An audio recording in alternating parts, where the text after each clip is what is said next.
Dragons are real. No, I'm not talking about giant winged fire-breathing monsters that you've heard me talk about on Joe Rogan, and I'm not even talking about bearded dragons. I'm talking about the hottest, coolest, most interesting new pet that is spiking in the reptile trade.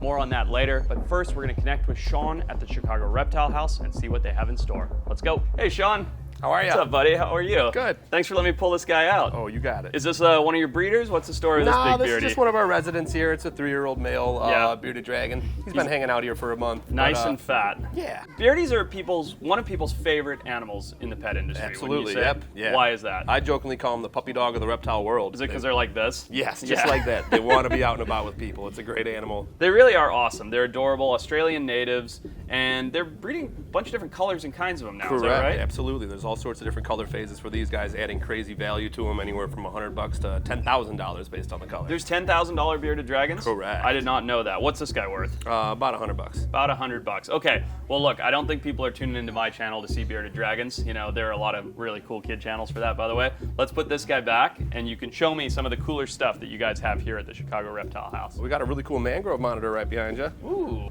I have a funny story about a mangrove monitor. Can I tell it to you? Absolutely. When we were in Papua New Guinea working on Island of the Walking Shark, we had a really long day, and we were all sitting in the pool drinking cocktails at the end of the day, and all of a sudden we heard this kerfuffle in the bushes, and this thing, like a shot of lightning, came tearing out of the bushes, ran across the lawn, and plopped into the pool, and it was a mangrove monitor. It was one of these guys. He was about this big, and we just hung out in the pool and swam with him. He was totally chill. That is awesome. This guy probably won't be totally chill, but we'll try.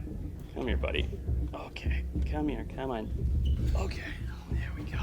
So, other than the fact that they love swimming pools in Papua New Guinea, what can you tell me about these guys? Neat thing about a mangrove monitor, they're semi-arboreal. They are very hardy as far as pet monitors go. They'll eat just about anything meat, from shellfish to rodents to insects. And it's a really cool looking animal. They're also a smaller monitor, right? They only get to what, 3-4 feet? Yeah, 3-4 feet, small to medium size. Well, it's better than some of them, right? People get Nile monitors, and 5 years later they're the size of a Labrador. That's and then right. It's like, now what are you gonna do? Talk to me, Sean, about what's the ethicality of keeping one of these? I think people think of, at this size, you're like, oh, who cares? I'll put it in a tank. But they turn into a big lizard, right? Yeah, absolutely. You gotta have a good enclosure. That's true. It grows into an absolute monster of a lizard compared to what most people are capable of keeping. Sure. We try our best to give everyone a educational headboat when they're here as to what they're gonna need in the future. And we do sell anywhere from a 20-gallon long tank, like what he's living in now, up to an 8-foot plastic environment. He could probably utilize even more space than that, but we have on site what you will need for this animal full term. Can I ask you a question? My son, he's nearly 5, obsessed with monitors at the moment. He goes through phases. Like, we've been building a fish tank, we've got a moray eel in there, we got a bunch of fun stuff.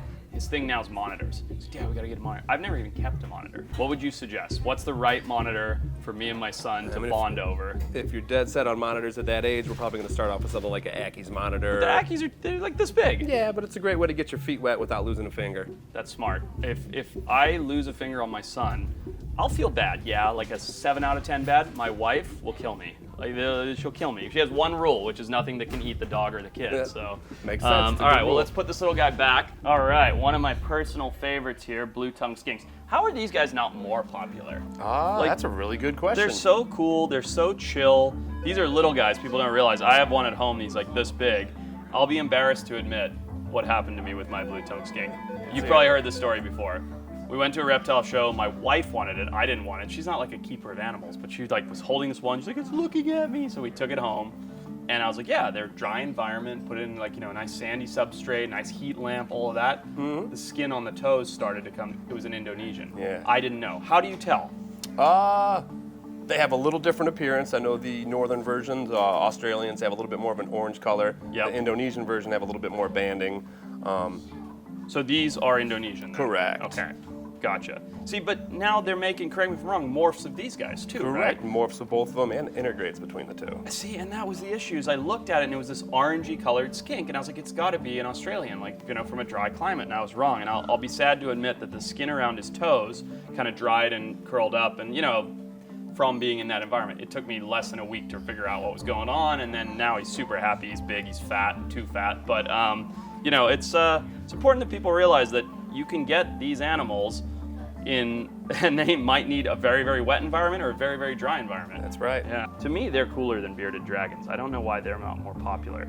And what's cool is these guys will act, at least mine, like a house dog. Like he'll literally walk around the house. He'll go and eat kibble out of a bowl. You know, he's super stoked to be held.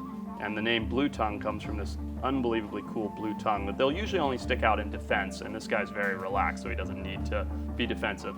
And I'll say this, I was mentioning dragons at the setup. Dragon-ish, but not the most dragon-ish of everything you have. That's right. Wouldn't you agree?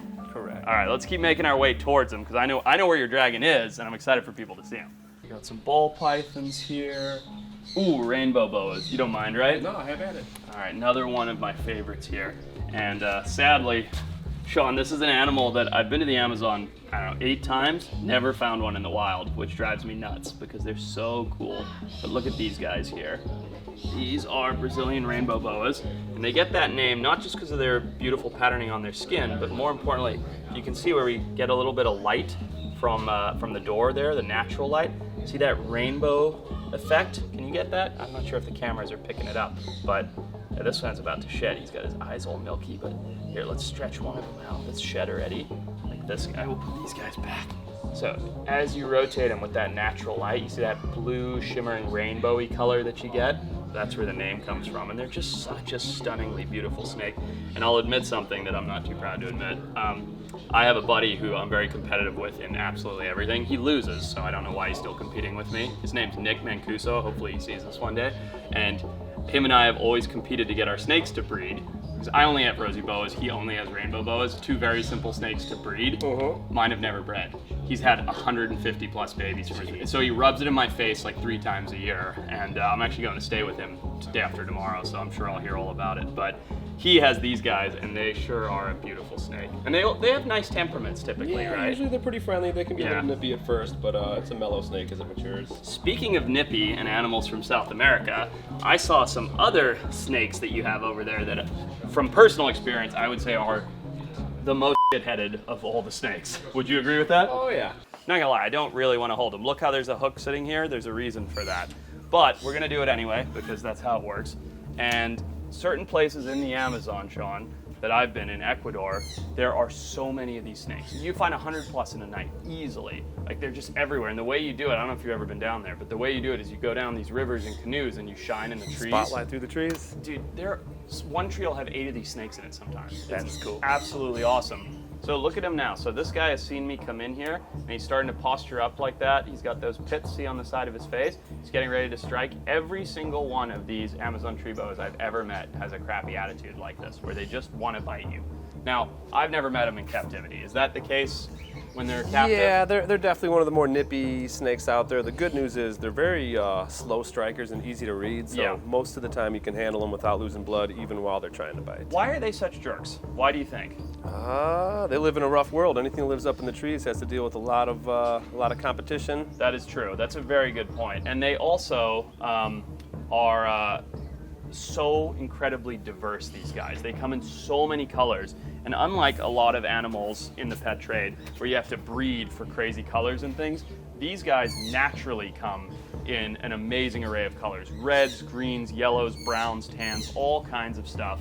And I think, now look, I can take a bite from one. You don't care, right? No, have at it. But here's the thing that I don't think has ever happened. I don't think Kyle's ever been bitten by a snake. Have you ever been bitten by a snake, Kyle? No, never. We have a thing on this show, on our YouTube. See, he's going for me already. I recently did a thing where I had Kyle have a cassowary eat a mouse from its zipper. So I think the right thing to do is to have Kyle take a bite from a snake. I like it. All right, here we go. Kyle, you ready? Where's it gonna bite me? You pick. Right in the arm. Right in the arm. Are you ready for this? Tell me you got a shot of this. Are you nervous, Kyle? No, I don't care. It doesn't hurt, just so you know. I'm not nervous. Okay. Yeah. He's really nervous, I can tell. He's starting to sweat. Let's see if he goes for you. He might like you. He might be like, no, this guy's cool. Ah, there it is. Gotcha. Yep. That was nothing. But it does scare you, doesn't it? Just the lunging. It's like the anticipation. And then that fastness at which the actual moment happens. But it's nothing, you know. Drew one little speck of blood. But yeah, so we'll go down to the Amazon. I'll put some old pictures in the edit of finding these guys, and we'll just catch dozens and dozens of these beautiful snakes. Really cool animal, not one that I would keep personally. Right, yeah. Just because I have little kids, they want to handle the pets way too much, and these guys just suck. I mean, you know, they just bit Kyle. He's about to bite me. Can you not? So we'll put him back. Beautiful, beautiful snake here. I'm glad Kyle took a bite. Way to go, Kyle.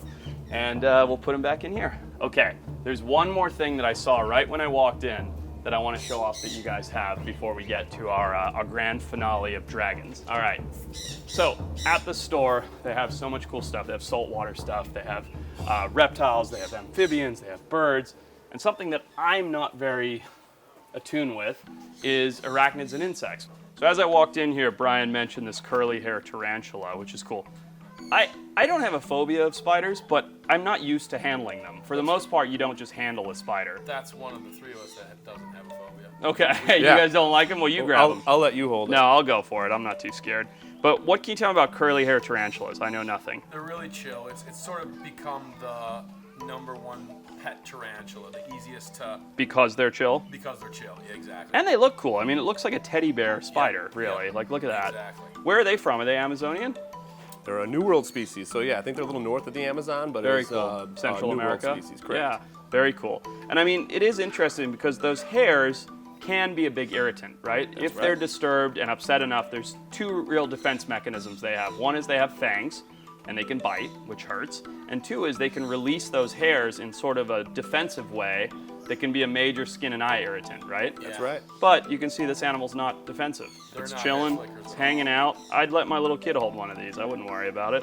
It's actually really cool. It's kind of making me want to have one. What do you guys think? Would you keep a tarantula as a pet? No? I got one hard no and one hard yes over there. That's really interesting. You see that? Like one going like this and one going like that. I'd say it's about usually a 10% like. A 10%? Yeah. Yeah, it's pretty cool. You guys have something here that I teased at the beginning of this video, which I would say is the coolest, hottest sort of thing in the reptile breeders world right now, right? The living dragons, if you right. will. So let's go. We're gonna go over here. I know where they are. Let's go show them off. Here they are. Man, this is so cool. What a rare, cool treat to see. So these are red-eyed crocodile skink. While they're cold skinks and cold other things, they really are, well, they're jumpy little guys. I've never handled one. I've never seen one move that fast. Oh, he just didn't like me. But look at this. Tell me that isn't a living dragon. I mean, that is a real Game of Thrones creature. Look at the head, look at the spikes. If this thing started blowing fire right now and sizzling your beard, I wouldn't be surprised. I'm not even kidding. I mean, these are such cool animals. So, I don't know a lot about them. I know they live in Papua New Guinea. Correct. I know that the first few brought into the country were wild captured, and then they've been very hard to breed, but people are starting to They are succeed. starting to figure it out nowadays, yeah. And how long have they been in the States, would you say? Oh, probably 30 years. Oh, that long. But it's just becoming a thing now. Correct. Is that a Game of Thrones reason? I think it's more of a, Game of Thrones reason. It is, right? Like, Yeah, people are like, that helps, I'm I sure. want a dragon. Like, look at this, you guys. I mean, that is a remarkable looking creature. The fact that an animal that looks like this lives today, something so prehistoric, something so medieval and unusual, is unbelievable. So these are full grown. They're not sexually dimorphic, right? Correct. So you can't tell the difference between males and females. They all have these eye rings. They all have these spikes. I know they're from Papua New Guinea. I know they like it really wet. Mm-hmm. They like to hide a lot. That's right. What else can you tell me about? They're insectivores. They really like waxworms and crickets. If you're keeping one as a pet, you really are just keeping an empty cage. If you haven't set up the right way, you're almost never seeing it. It's a terrible display animal, really, right? Correct. Because they're just hiders. I wonder, what do you think the first person to ever find one of these thought when they saw it? There's a dragon. Yeah, right? I mean, from the Western world, like if you indigenous and you grew up with them, sure. But if you came in from the Western world and flipped over a log and saw this thing, I'd lose my mind. Yeah, thing would be scary. I'd be like, that thing's gonna spit fire and grow wings any second. So there's 3 of them in here. I'm gonna hold 2 just for fun. I'm gonna guess because you can't tell. See, they really don't like me. This guy's so super zippy too. Come here, Zips. I'm gonna guess. Oh, this one's much darker. Look at that. That's interesting. To me, this is one of the coolest animals in the entire world. I've never actually gotten to handle them before, so it's a rare treat. Sean, thank you so much. You're welcome. Guys, if you're in Chicago area, come out to Chicago Reptile House, visit, come check out this amazing husbandry, these super cool animals. Like, comment, and subscribe. I'm gonna keep playing. Here, you grab that one.